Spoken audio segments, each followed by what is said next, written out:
Jason Sudeikis is back as Ted Lasso, but after the emotional goodbye we got in Season 3, one question is becoming harder to ignore.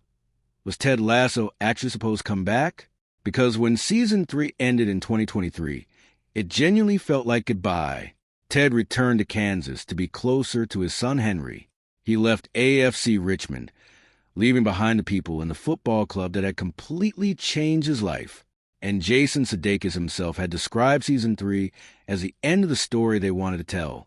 So imagine the surprise when Apple officially brought the show back for Season 4, and even more importantly, brought Sudeikis back as Ted. Now, Ted Lasso Season 4 has arrived, and I have to say something that some fans may not want to hear. I understand why Jason Sudeikis came back, but I'm not completely convinced Ted Lasso needed to come back. And that distinction matters. Because this isn't about whether Ted Lasso is a bad show. It isn't. The first 3 seasons turned this strange idea about an American football coach managing an English soccer team into one of television's biggest feel-good successes. The series earned major critical acclaim and became an Emmy powerhouse. But the emotional power of Ted's story came from something very simple. He eventually realized that being a good person doesn't mean sacrificing yourself forever. Ted spent years trying to make everybody else better, while quietly struggling with his own problems. By the end of Season 3, he finally chose a son. That was the point. So when the character returns, the natural question is, what changed? And this is where Season 4 gets interesting. The new story doesn't simply pretend Season 3 never happened. Ted is back in Kansas. He's working at a supermarket, spending time with Henry, and living a much quieter life. Then AFC Richmond comes calling. But this time, the mission is different. Ted is being asked to coach a women's soccer team. And personally, I think that's one of the smartest ways the writers could have brought him back. Instead of simply putting Ted back on the same Premier League sideline and recreating the old formula, the show gives him a completely different challenge. AFC Richmond is trying to build a women's team, and Ted has to decide whether return to coaching is actually compatible with the life he fought so hard to build in Kansas. And that gives the season an emotional conflict that Season 4 desperately needs. Because here's the uncomfortable truth. Ted Lasso without Ted Lasso's emotional conflict would just be another comedy about a nice guy coaching soccer. The reason audiences connected with Ted wasn't because he knew soccer. He didn't. They connected because underneath all those jokes, smiles, and ridiculous optimism was a man who was hurting. That contradiction made him interesting. But now we're dealing with a different Ted. He's older. He's more self-aware. He's experienced the consequences of running away from his problems. And he's already made the decision to prioritize his family. So what happens when the thing he loved about his old life comes knocking again? That's where Jason Sudeikis' return becomes important. Sudeikis isn't simply reprising a popular character. He's returning to a character whose story he helped create, write, and shape from the beginning. And that gives him a responsibility that goes beyond putting on the mustache and saying, believe. He has to convince viewers that Ted has another story worth telling. And honestly, that's the biggest challenge facing the season. Because nostalgia can get you through a premiere. It can't carry an entire season. We've seen this happen before. A beloved television show returns years later. Everybody gets excited. The original cast appears, the music plays, and suddenly we're supposed to feel the same emotions we felt years earlier.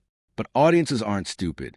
We know when we're being given a story because the characters demanded it, and when we're being given a story because the audience demanded another season.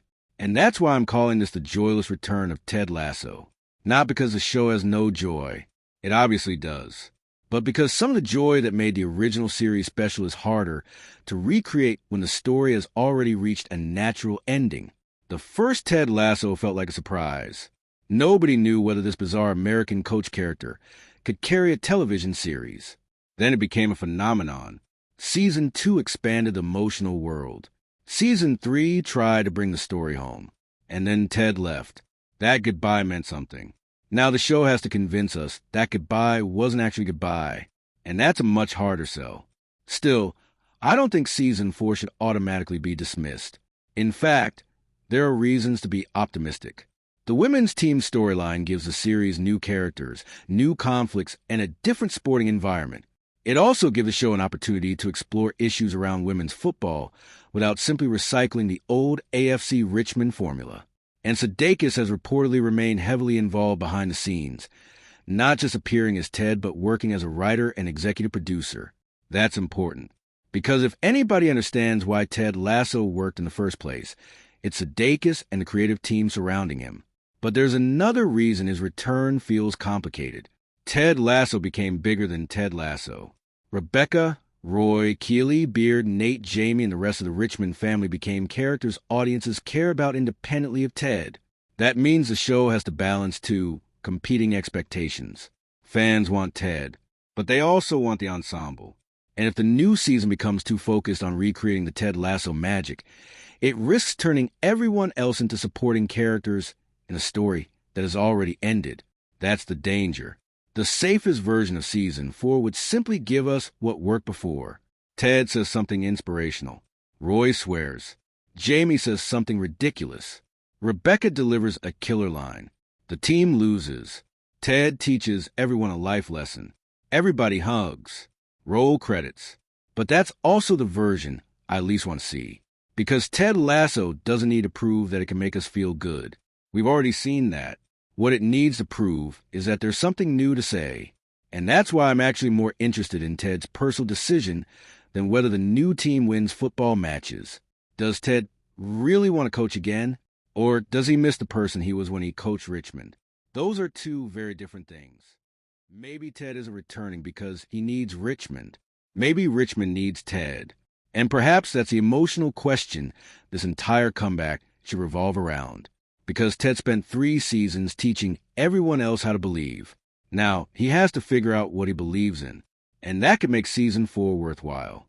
But if the show simply brings Ted back because audiences missed him, then eventually we're going to feel that emptiness. And that's what I mean by the joyless return. The original show found happiness in unexpected places.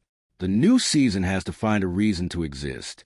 And as of now, I think the biggest question isn't whether Jason Sudeikis can still play Ted Lasso. Of course he can. The question is whether Ted Lasso still has somewhere meaningful to go. Because sometimes the bravest ending for a great character is knowing when to say goodbye. And sometimes you really do have another chapter left. So I'm curious what you think. Was bringing Ted Lasso back the right decision? Do you think Season 4 has a genuine story to tell? Or should Jason Sudeikis have left Ted in Kansas and allowed Season 3 to remain the perfect goodbye? Let me know in the comments. And if you enjoy celebrity news, television stories, and honest entertainment analysis, subscribe to the channel because we're going to keep breaking down the stories behind the headlines, not just repeating them. Because with Ted Lasso, there's one thing we already know, believe. But this time, the show has to make us believe in the comeback.